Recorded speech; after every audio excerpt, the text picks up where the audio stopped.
Donc l'importance de la coéducation pour les jeunes adolescents. Déjà, repartir de ce qu'on appelle très classiquement la question, les pratiques de partenariat. Moi, j'aime bien faire la différence, ou au moins appuyer un peu sur cette idée-là, que c'est pas parce qu'on a des injonctions à travailler ensemble que forcément ça marche. Parce que bien souvent, quand on se contente de faire du partenariat, parce que les institutions le demandent, parce que bien souvent les financements qu'on peut obtenir pour des projets sont liés à des coopérations interinstitutionnelles, parce que des moments on n'a pas trop le choix, il faut bien passer des relais entre le dedans et le dehors de l'école. Bref, quand on se contente de faire fonctionner du partenariat, bien souvent on s'aperçoit vite que ça ne suffit pas à produire véritablement une action qui soit pensée et j'ai envie de dire qu'on puisse y croire ensemble. C'est pour ça que j'aime bien décliner jusqu'au bout en disant ce qui est vraiment efficace et fécond, c'est ce qu'on a été quelques-uns à appeler le travail en commun. Donc c'est pas qu'une histoire de mots, mais il fallait qu'on en trouve un pour situer le moment et les conditions pour qu'on soit vraiment en phase dans ce qu'on conduit en termes de coéducation par rapport à un public. Souvent, quand on est très statiquement dans des questions, dans des pratiques de partenariat plus ou moins imposées, plus ou moins convenues, on constate très vite de très forts rapports de pouvoir entre les partenaires. Il y a des gros partenaires et des petits partenaires. Les petits partenaires, on peut même les appeler des opérateurs, quand ils sont des associations, par exemple, puisqu'on les paye pour faire leur boulot. On n'est pas à égalité de discussion. Alors que quand on est dans un travail en commun, même si c'est qu'une étiquette qui peut changer, et peut-être que certains d'entre vous pratiquent déjà ce type de coopération avec d'autres, et notamment entre le dedans et le dehors de l'école, ça repose sur l'idée que les affaires de chacun sont les affaires de tout le monde. Ça ne veut pas dire que tout le monde fait tout, mais ça veut dire qu'on est concerné à la fois par les compétences de l'autre, par ses difficultés, qu'on est également concerné par le projet qu'on conduit ensemble, au point de pouvoir venir en soutien à un partenaire qui est en difficulté à ce moment-là, au point que l'on peut même lui demander des comptes sur sa défaillance à certains moments, parce qu'il a pu mettre en difficulté un projet qu'on avait convenu ensemble. Donc c'est partager non pas la mise en œuvre qui peut être effectivement répartie selon les partenaires, mais vraiment la conception, le sens et l'évaluation de ce qu'on fait ensemble, de ce qu'on s'est promis de faire ensemble.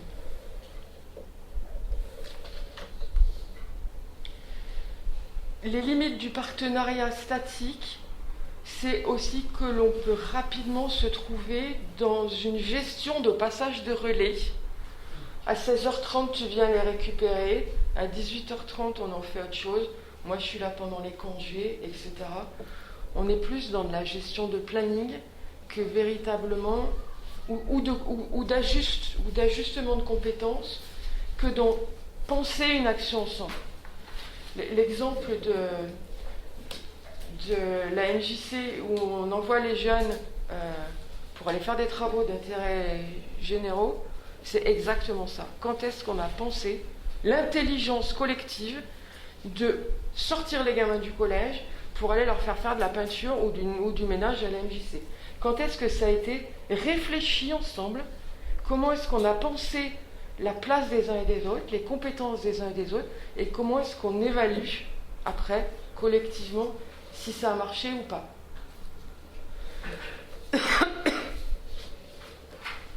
Donc travailler en commun, c'est vraiment s'approprier collectivement les questions et les problèmes pour trouver ensemble des solutions, peut-être expérimenter des nouvelles choses, parce que quand on se fait confiance, il n'y a pas de raison qu'on ne tente pas des coups, et tenter de nouvelles manières de faire qui sont autant la résultante des compétences individuelles que d'une imagination collective.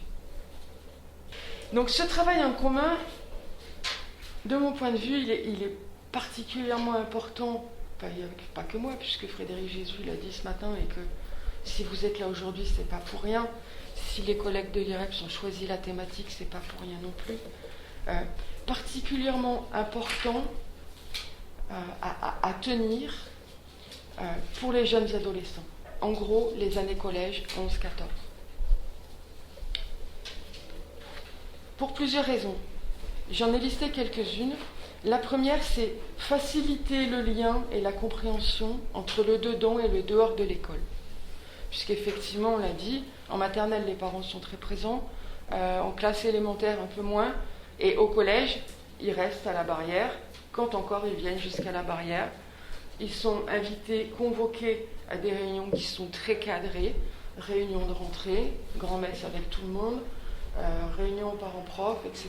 Donc on a une distance qui est d'autant plus difficile à gérer pour les parents qui sont les plus éloignés des institutions. Mais même pour ceux qui sont à l'aise avec les institutions, c'est vraiment important que collectivement on fasse attention à ce que les jeunes ne soient pas placés en situation de trop forte responsabilité quant au lien entre l'école et la famille.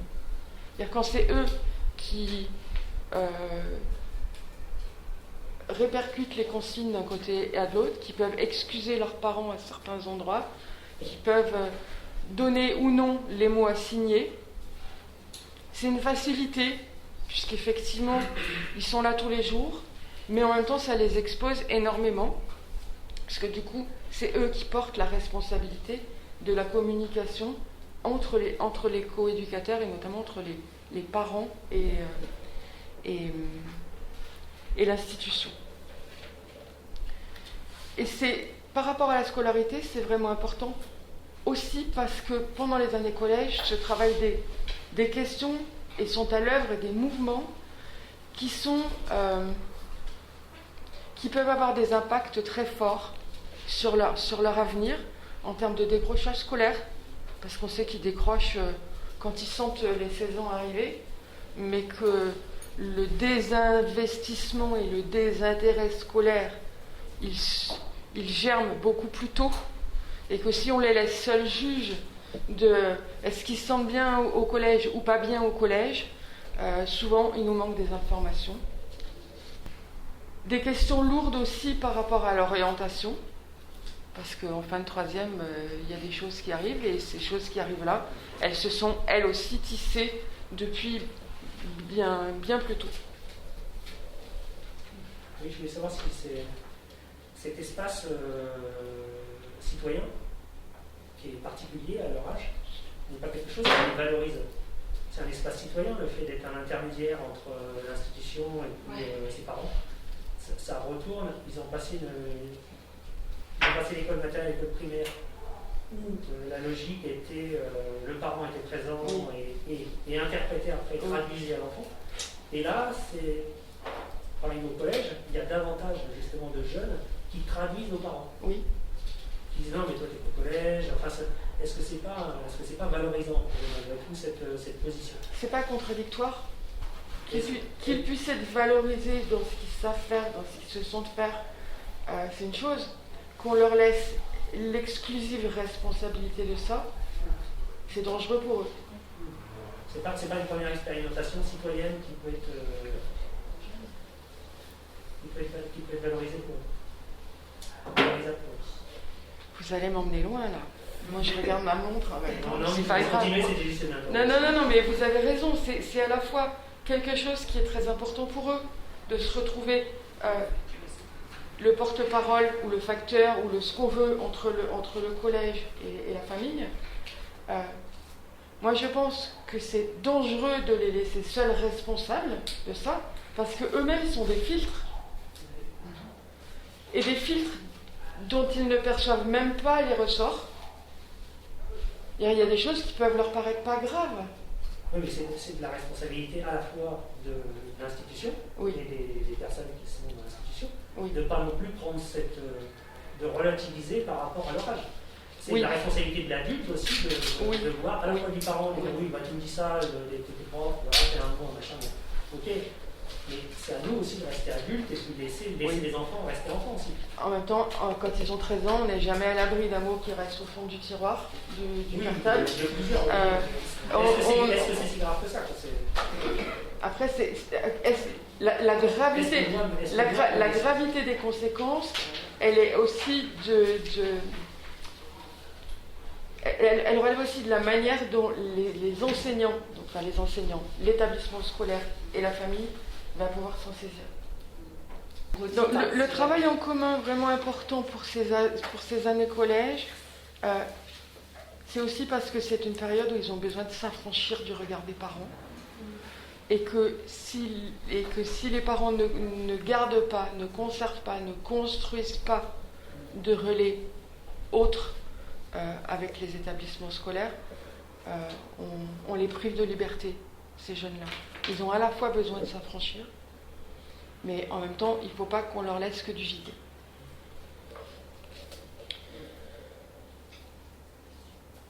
Plus généralement, c'est une période où ils ont besoin d'être aidés dans leur compréhension du monde, au-delà de l'établissement scolaire et des familles.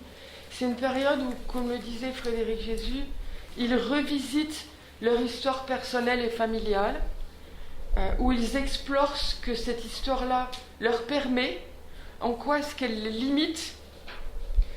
C'est une période où ils enrichissent cette expérience de vie et de vision du monde transmise par la famille, et où ils ont besoin de rencontrer des adultes divers. Ils ont besoin de se forger une image élargie de l'environnement social, d'expérimenter et de diversifier les rôles sociaux et les places sociales. C'est vraiment important pour qu'ils comprennent le monde et qu'ils l'apprivoisent, qu'ils l'appréhendent. Enfin, c'est vraiment important pour ces années-là, parce que globalement, on a très peu de réponses institutionnelles pour cette tranche d'âge-là. En gros, on est super fort pour la petite enfance. Au niveau de l'enfance, il y a aussi énormément de choses. Et quand on parle de politique éducative locale, de projets éducatifs de territoire, ça concerne très massivement les âges scolaires, enfin les âges jusqu'à l'entrée au collège, que les politiques des départements sont très inégales par rapport à cette tranche d'âge-là. Après 16 ans, on a plus de politique, tout ce qui est politique d'insertion, politique culturelle, etc. Les régions sont plus enclines à développer des choses que ne le sont les départements. Et c'est vraiment un constat qui est très partagé sur tout le territoire français. Les politiques en direction des 11-14 ans sont les plus pauvres qui puissent exister au cours de leur grandissement. Les communes qui développent leurs projets éducatifs locaux, elles s'intéressent très peu aux collégiens, parce que leurs compétences obligatoires sont centrées sur les écoles. Ce qui fait que, quand on regarde quelles sont les politiques publiques qui s'intéressent véritablement aux 11-14 ans, ça se restreint très fortement autour des politiques de lutte et de prévention de la délinquance. Donc c'est pour vous dire comment est-ce que ces jeunes-là sont considérés par la puissance publique. D'où vraiment un enjeu particulier pour que les acteurs de terrain, dans et hors l'école, puissent des fois en dehors des dispositifs, des fois en dehors de ce qui est communément admis ou attendu, on puisse relever les manches pour les faire exister autrement que vous faites du bruit dans les cages d'escalier, quoi. Parce que moins les réponses sont institutionnelles, au plus les professionnels ont besoin de travailler de concert. Ça permet d'agir dans les interstices, de combler des creux, des trous, de resserrer les mailles, de tisser des liens, non pas pour enfermer ces adolescents dans une espèce de nasse, c'est-à-dire la mauvaise cohérence éducative, je ne sais pas comment vous l'avez appelé, mais au contraire pour leur tisser, pour tisser des liens vers les espaces où ils pourraient trouver, où ils sont susceptibles de trouver des ressources pour continuer à grandir. Donc les espaces de loisirs, les espaces culturels, les lieux sportifs, les centres de vacances, énormément de choses au niveau du temps libre, mais aussi des choses qui existent dans les établissements scolaires et par rapport auxquelles ils rechignent un peu à s'investir.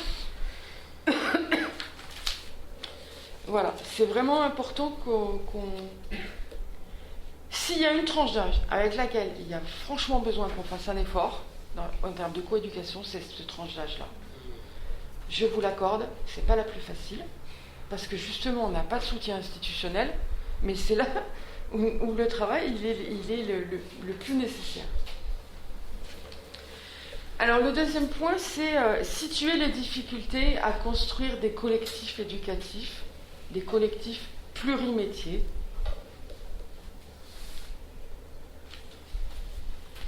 Si j'ai besoin de lister un certain nombre de difficultés, c'est pas pour qu'on se retranche derrière elles en pleurant, mon Dieu, on va jamais y arriver. C'est plutôt se convaincre que si on n'y arrive pas, c'est pas forcément parce qu'on est mauvais. C'est parce qu'il y a aussi de bonnes raisons pour que ce soit difficile. Ça déjà, ça détend un peu. C'est peut-être en même temps repérer les points sur lesquels on pourrait appuyer pour voir comment faire bouger les affaires.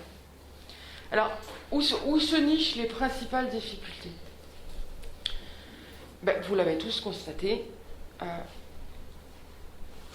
il y a un certain nombre de difficultés qui se nichent entre les différentes cultures professionnelles. On n'est pas tous formatés de la même manière, on ne réfléchit pas tous de la même manière. Là, je vous ai juste demandé où est-ce que vous travaillez. Quand on a un peu le temps, je demande aussi aux gens, c'est quoi votre formation initiale ? Et on les repère tout de suite, les façons de réfléchir des gens, comment est-ce qu'on a été primo-formés à aborder ces questions éducatives. Donc on a des conceptions de l'éducation qui sont différentes, des modes de communication, des modes d'expression qui sont des vocabulaires professionnels qui ne sont pas les mêmes.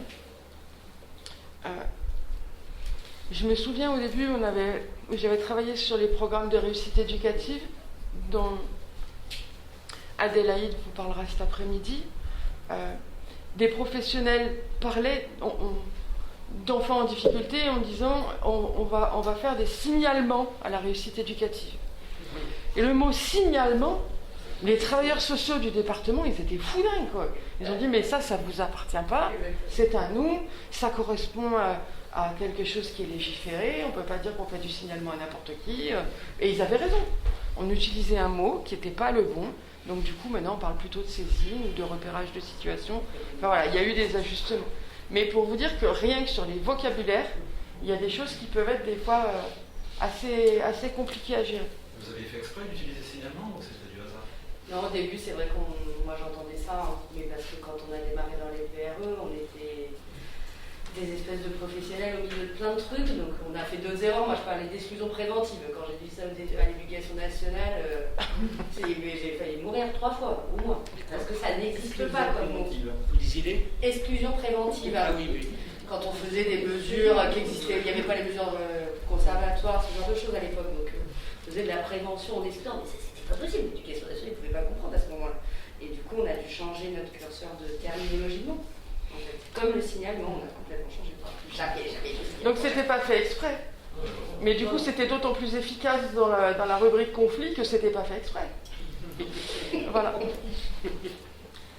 Il y a aussi des tensions entre les différentes déontologies professionnelles. Toujours par rapport au programme de réussite éducative, il y a eu des démarrages qui étaient fortement tendus par rapport au secret professionnel, parce qu'il y a des professionnels qui sont soumis au secret professionnel et d'autres non. Mais du coup, poussé à l'extrême, on a pu voir des concertations plurimétiers où les enseignants n'avaient pas droit de citer. Les enseignants n'étaient pas invités parce qu'eux ne sont pas soumis au secret professionnel.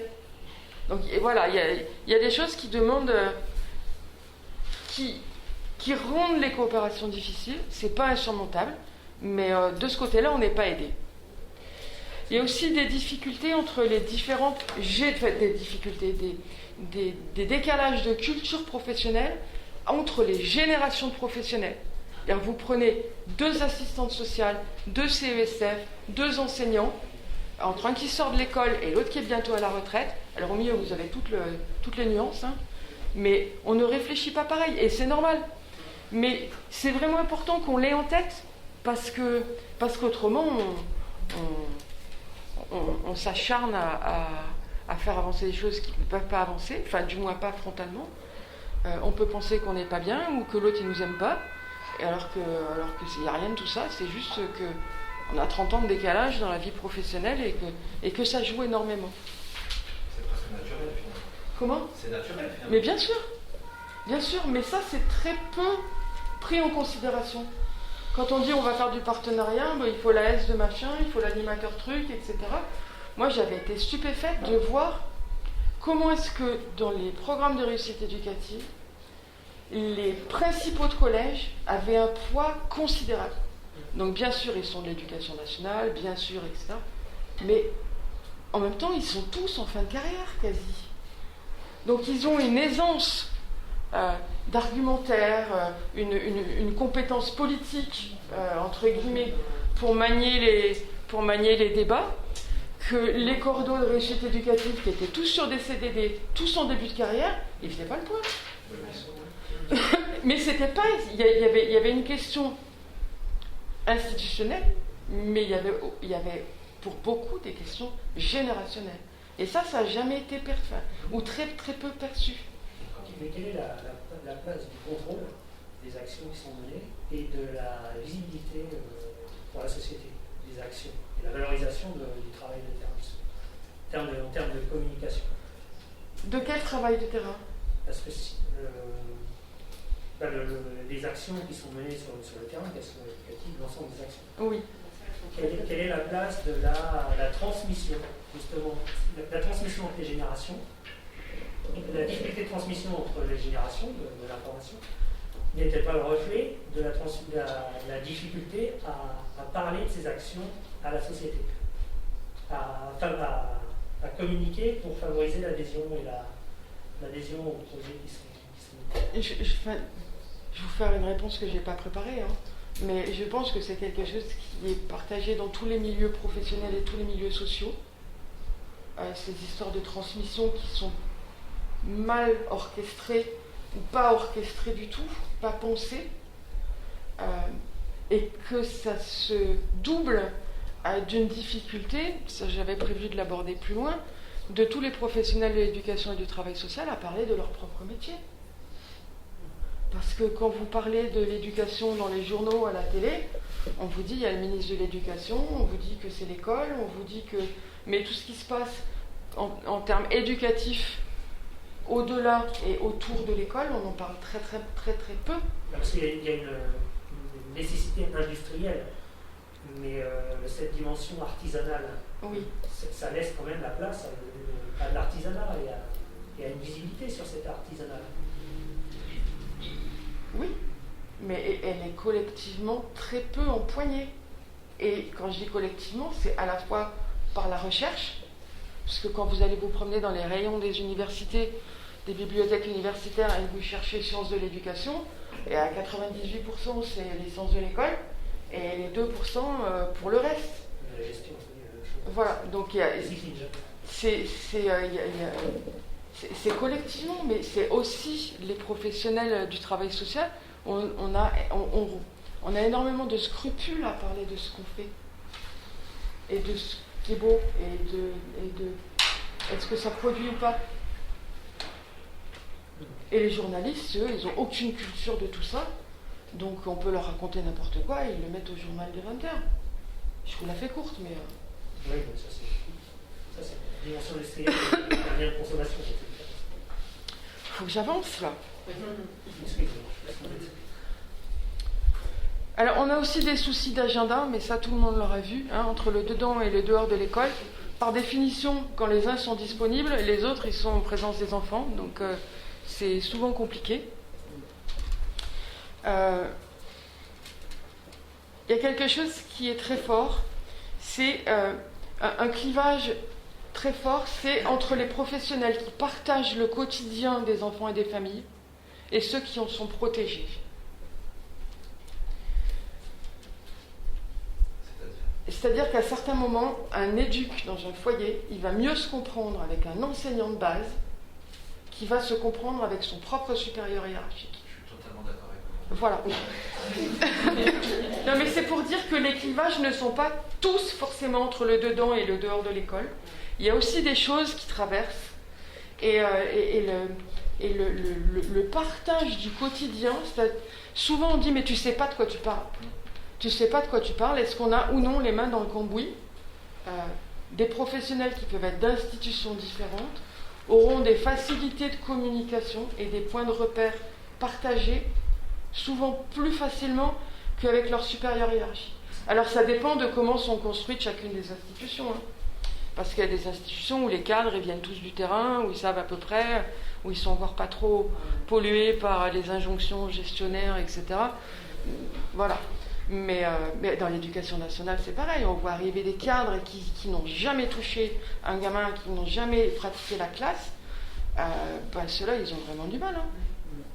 Enfin, du coup, ceux d'en dessous, ils ont du mal aussi. C'est peut-être pas le même métier aussi. Non, c'est pas le même métier. Mais en attendant, on est tous dans la même chaîne d'éducation et de coéducation. Eh ben non. Donc, on pourrait allonger cette liste de décalage entre les professionnels, mais il y en a un autre point qui est vraiment un véritable écueil pour le travail en commun, c'est les modes d'évaluation du travail. Parce qu'on se trouve dans un espèce de paradoxe où on a des injonctions au travail avec d'autres, mais en même temps, l'évaluation de notre propre travail, il valorise notre investissement sur notre temps de travail, dans nos équipes, dans nos institutions, combien tu as fait de journée, c'est quoi tes réussites au bac, etc. Donc on a des évaluations de notre travail qui placent les professionnels dans une espèce de dichotomie. En gros, s'ils vont travailler avec ceux d'à côté, c'est parce qu'ils le veulent bien, parce que dans la réalité, c'est pas là-dessus qu'ils sont évalués. Et que plus ils travaillent avec les autres, avec d'autres institutions, d'autres partenaires, d'autres collègues, etc., dans les villages, dans les quartiers, au plus ils sont susceptibles de mettre en difficulté leur propre institution. Parce que le temps de travail qui passe dehors, c'est ce qui manquera à l'évaluation en interne. Ça vous parle, ça? Ouh là là. Mais pas forcément, parce que dans les entretiens individuels qu'il y a en fin d'année, par exemple, si on met en valeur justement les résultats de ce travail en commun, Oui. on nous libère. C'est mieux entendu qu'on soit moins sur place pour distribuer les Doliprane par exemple. Oui. Parce que, voilà, moi régulièrement on me dit ah ouais, mais t'es pas là. Je dis oui, mais bon, c'est du travail de fond. Et c'est pas monnayé tout de suite, mais sur Après, le fond, il faut savoir. Après, ça dépend des institutions. Ouais, Ça dépend des institutions. Parce que vous, à l'éducation nationale, que vous fassiez ça ou que vous fassiez autre chose, vous êtes payé de la même manière. c'est ça. Quand on dirige une UMJC, qu'on rend des comptes à la mairie, ils vont dire combien tu avais de gamins mardi soir. Dans les PRE, c'est pareil. Voilà, dans les Il y a PRE, des c'est pareil. PRE qui sont financés par nombre d'enfants pris en charge. Voilà. Ce qui n'est pas le cas dans la nôtre. classe aussi. Ouais, de classe pareil. Donc il y a des professionnels qui sont quand même bien écartelés par rapport à ça. Une troisième chose encore un point qui peut rendre difficile les relations entre le dedans et le dehors de l'école. Toute l'action éducative locale, ce qu'on appelle maintenant les projets éducatifs de territoire, les projets éducatifs locaux, se sont fortement construits sur des dispositifs. Cet après-midi, vous allez parler du programme de réussite éducative, mais il y a eu le contrat éducatif local il y a plus de 20 ans, le contrat local d'accompagnement à la scolarité, il y a les contrats territoire jeunesse des départements, enfin, il y a des dispositifs de partout. Même les REP, on peut considérer ça comme un dispositif. Et ces dispositifs, ils cadrent et soutiennent l'action, ils peuvent même contribuer à son financement à certains moments. Mais qu'on le veuille ou non, ils ont un fond, une trame commune, qui dit, en filigrane, que l'école, elle n'arrive plus à conduire sa mission toute seule. Et d'un. Et de deux, il faut que les partenaires viennent à sa rescousse. Donc quand on est dans des partenariats plus ou moins imposés, il y a toujours sous la table ces histoires que l'école, elle n'est pas franchement à la hauteur et que les gens autour, les autres partenaires éducatifs, sont obligés de venir l'aider dans sa mission éducative. Donc vous imaginez bien que les enseignants, quand ils voient arriver encore un partenaire, comme si j'étais pas capable de faire mon boulot, il peut y avoir le même type de réaction du côté des partenaires qui se retrouvent en situation de devoir, d'être invités à aller soutenir l'école. Et ils se disent, mais pendant ce temps, moi, je ne fais pas mon propre boulot. Voilà. Donc, c'est très présent dans le dispositif. Je pense que c'est quelque chose qui alimente considérablement la défiance entre le dedans et le dehors de l'école, voire les critiques en direction de l'école de la part des partenaires.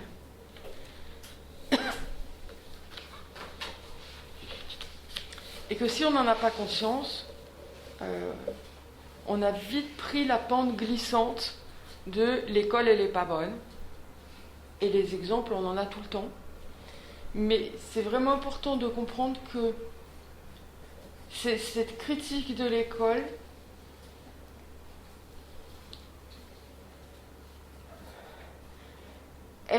cette critique de l'école, mais qui peut être aussi une méfiance de l'école vis-à-vis des partenaires, elle a surtout pour fonction de consolider des identités professionnelles de tous les professionnels de l'éducation qui sont quand même sacrément malmenés ces dernières années, quels qu'ils soient.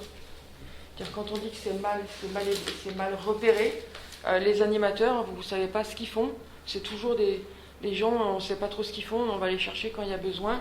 Les intervenants sociaux, les de prévention, encore à peu près, on arrive à comprendre qu'est-ce qu'ils font. Mais les enseignants, au niveau des discours publics, sont énormément mis en difficulté aussi. Et que la critique mutuelle, elle nous aide aussi à nous tenir un peu droit dans tout ce flot de critiques qu'on peut recevoir. Et tous les acteurs de terrain sont précarisés. Bien sûr. Tous. Pas tous. Pas tous. Beaucoup dans l'éducation populaire. Oui. Énormément. Mais tous les acteurs, les gens qui sont en proximité sont tous menacés. En disant, voilà, si t'es plus utile, si t'es pas assez utile, on va te supprimer. Ouais. C'est un discours général. Oui. Et du point de vue de parents, on n'a pas du tout cette perception-là. Nous, ce qui nous est envoyé, c'est une vraie complémentarité. C'est de dire, voilà, notre rôle d'enseignant, c'est de faire ça, il y a des problèmes, voilà. Donc, on nous présente cette complémentarité comme un fonctionnement réseau qui est établi et qui est normal. Et on ne ressent pas cette conflictualité ou cette menace. Non, il faut être dedans. Il faut être dedans pour le ressentir. Alors, qu'il y a quand même des moyens pour rendre le travail partagé, travail conjoint plus fécond? Est-ce que tout le monde a récupéré sa petite feuille qui m'évitait d'avoir à brancher un ordinateur juste pour une diapo? Normalement, il y en a assez pour tout le monde. Alors, un des moyens le plus fécond, un des moyens le plus puissants, c'est de considérer la confrontation entre les professionnels et entre les partenaires, non pas comme un indice de dysfonctionnement, mais comme une condition de fécondité et de réflexion de l'action. Et contrairement à ce qui est couramment admis, le conflit permet de tisser la confiance. Parce que c'est parce que j'ai de l'estime pour l'autre que je le pense capable de comprendre un propos différent. Donc dans le feu de l'action, quand on est en train de se tirer dessus, c'est pas forcément comme ça qu'on perçoit les choses. Mais ce qu'il y a de sûr, c'est que un conflit, ça permet d'assainir des relations, ça permet de poser sur la table l'ensemble des points de vue.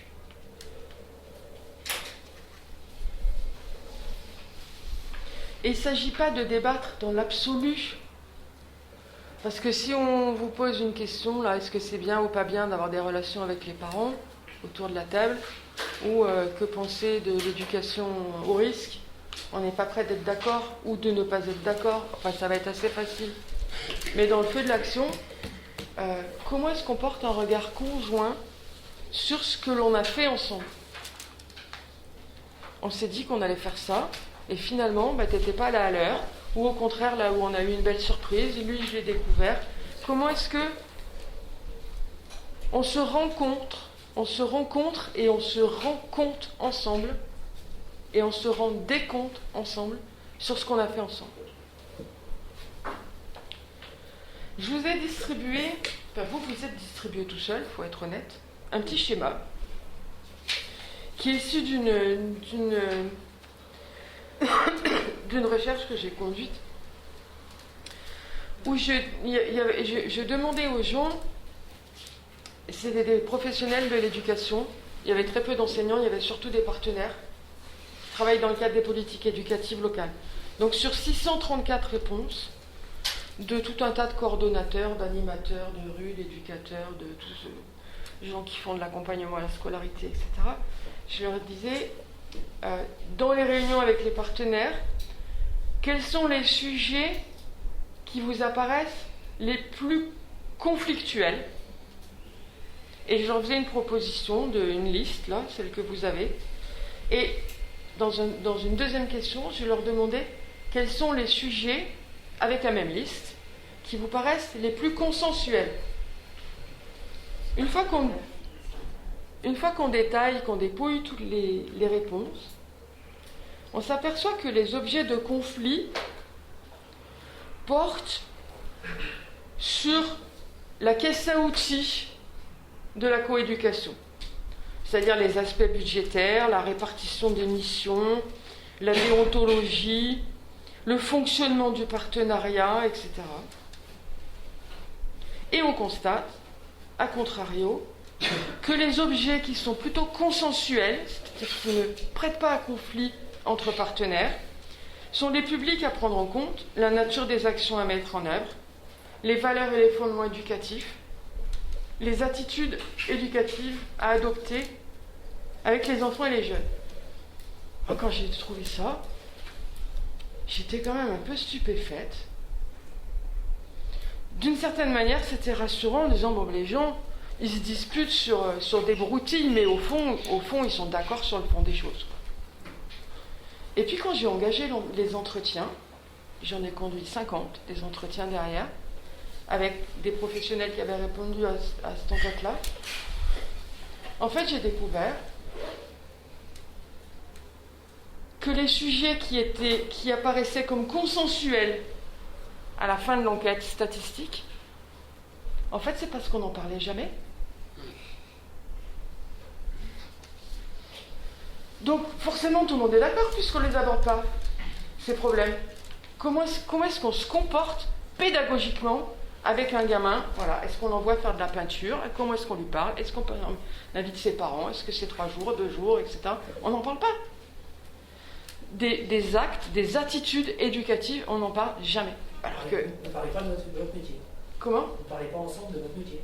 Non. Enfin, vous allez nous faire trembler, hein, mes parents. Mais non, Si mais vous parlez pas de ils votre peuvent en métier, témoigner tous autant qu'ils sont. Qu'est-ce que vous faites si vous ne parlez pas de votre métier?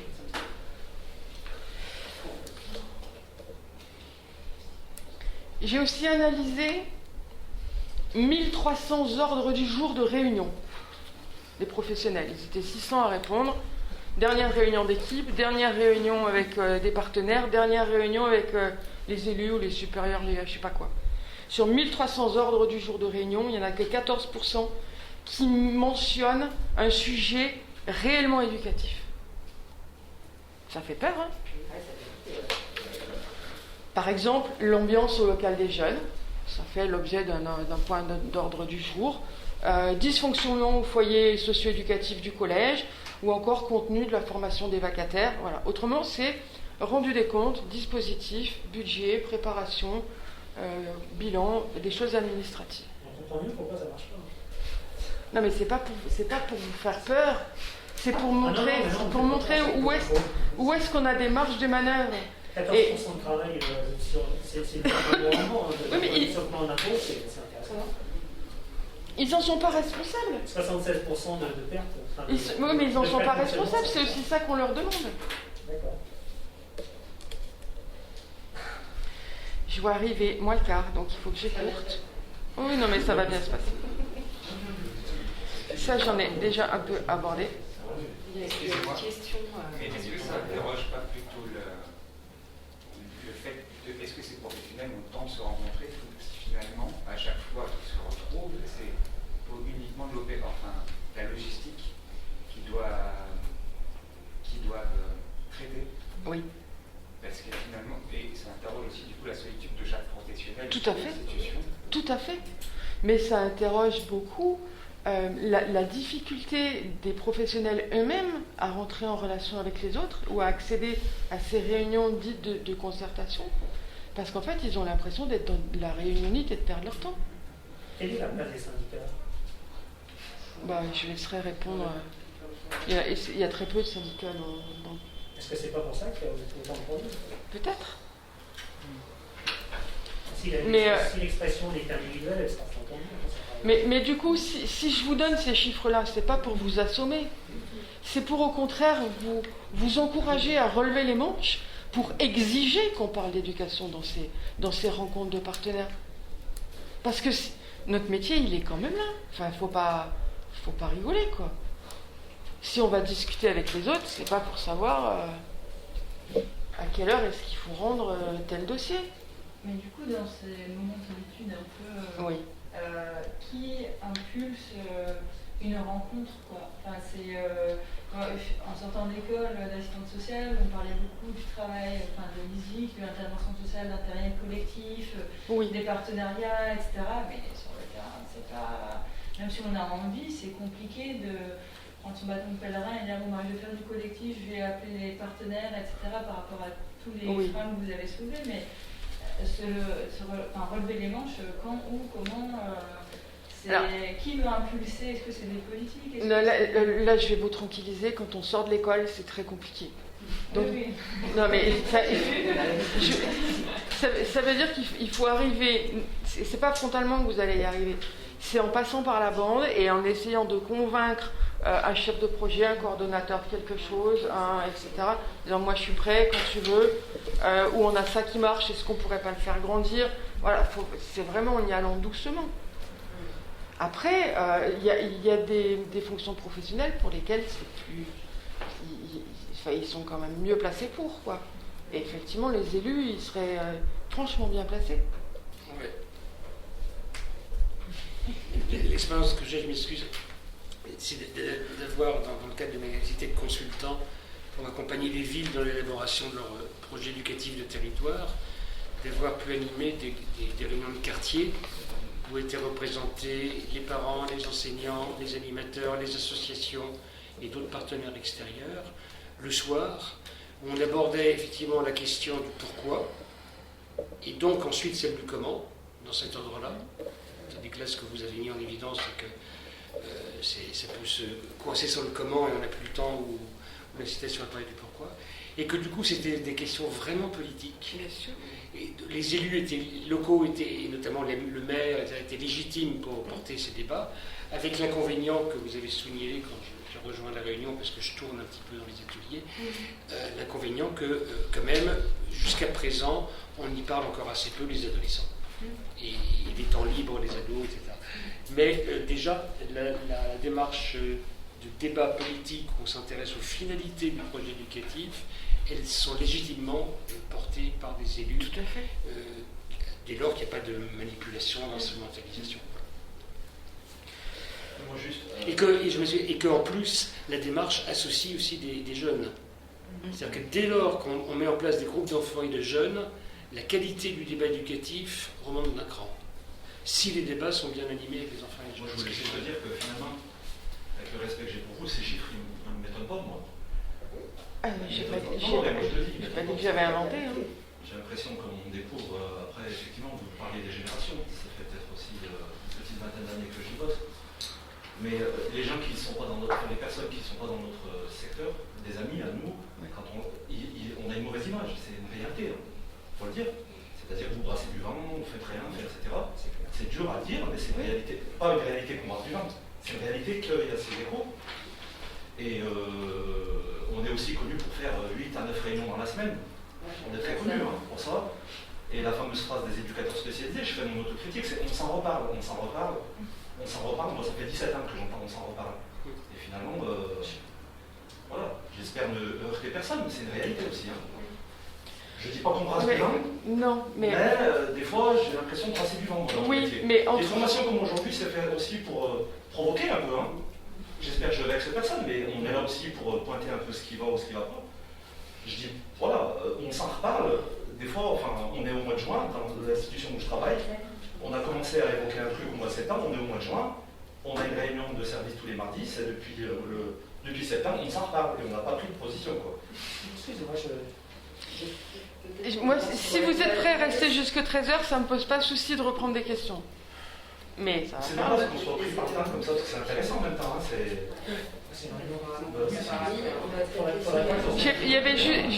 J'avais juste besoin un point qui me semble vraiment important pour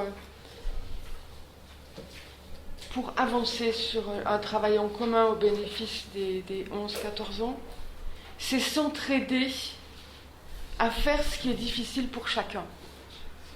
Parce qu'il ne faut pas croire qu'il y a une institution ou une structure qui sait tout bien faire et que les autres seraient à la remorque. Il y a des sujets face auxquels on est tous plus ou moins en difficulté. Déjà, connaissance fine de ce public-là. Il y a énormément de formations sur la petite enfance, énormément de choses sur la gériatrie, le 4e âge, tout ce qu'on veut, sur les ados, plein. Sur les années collège, c'est exactement comme les politiques. On a très peu de connaissances fines de ces publics-là.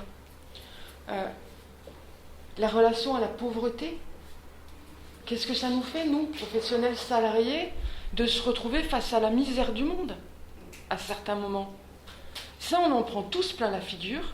On est vraiment à pied d'égalité entre le dedans et le dehors de l'école. Et que ça, à le travailler ensemble, d'abord, ça nous fait tous grandir professionnellement, mais ça nous fait des points et des ponts de partage entre institutions et entre structures. On peut penser à l'éducation au risque. Comment est-ce qu'on se débrouille? Parce que quand on a parlé d'éducation au risque, ok, mais concrètement, comment tu t'y prends? De quoi tu parles? Pédagogiquement, quelle démarche tu mets en place pour parler d'éducation au risque avec les jeunes? Pareil sur la mobilité, comment tu fais? L'éducation sexuelle, la relation à l'autre, etc. Et un point qui a été, j'étais contente de l'entendre ce matin dans les interventions, c'est la prise en compte de la parole de ces jeunes adolescents. On est quasi tous nuls là-dessus. Donc là, au moins, on a un bon point commun. On est tous, c'est pas pour mettre encore une bâche, mais on est quand même bien, globalement, tous mauvais. Quand on regarde les heures de vie de classe, les enseignants, c'est toujours une galère pour eux à faire vivre ce truc-là. Ils en profitent bien souvent pour aller corriger le dernier devoir de maths ou pour préparer je ne sais pas quelle rencontre avec la COP, etc. Qu'est-ce qui se passe au foyer socio-éducatif du collège? Est-ce qu'il est autogéré? Je veux dire, là, on a un outil, une caisse à outils. Foyer socio-éducatif, il devrait être co-géré avec les gamins. Vous en avez déjà vu, vous, des foyers socio-éducatifs qui fonctionnent avec cette dynamique-là? Donc là, on a besoin d'y aller. Si les enseignants n'ont pas les compétences, pas le temps, pas je ne sais pas quoi, il peut y avoir de la co-formation pour faire ce genre de choses-là. Coopérative scolaire, c'est pareil. Coopérative scolaire, envoie-moi ton chèque, je saurai comment le dépenser. Ils sont où les gamins? Pour savoir si, pour eux, c'est mieux de prendre un car ou de se payer un tableau interactif de je ne sais pas quoi. Enfin, ils ont des choses à dire sur leur quotidien. Comment est-ce que dans les MJC, justement, on a des conseils d'administration de jeunes qui puissent construire une parole collective? Et j'insiste sur le collectif parce que quand on parle d'écoute, bienveillante, active, tout ce qu'on veut, on est sur la santé mentale, souvent en forme de médicaments. Il a un problème, on va l'écouter. C'est pas une prise en compte politique d'une parole. Et que les adolescents, alors bien sûr, quand ils sont écoutés à titre individuel, ben, ça les soulage, ça leur fait du bien, je dis pas qu'il faut pas. Mais les démarches individuelles, lorsqu'elles prennent le dessus, voire l'exclusivité sur la question de la prise en compte de la parole, là, on n'est plus dans une logique éducative. Parce que les adolescents, ils vivent des choses à titre personnel, mais ils en vivent aussi beaucoup à titre collectif. Et les aider à construire des points de vue, des observations, des analyses collectives, c'est à la fois les autoriser à penser, et c'est aussi les protéger d'une trop forte exposition personnelle, qui ne sont pas en âge d'assumer. Et là, au niveau des démarches collectives et de la parole collective, c'est vraiment important qu'on s'y mette collectivement, parce qu'il y a du beau boulot à faire, et du beau boulot à partager avec les coéducateurs, pour la bonne raison qu'il n'y en a pas un qui peut donner la leçon à l'autre sur ce sujet-là.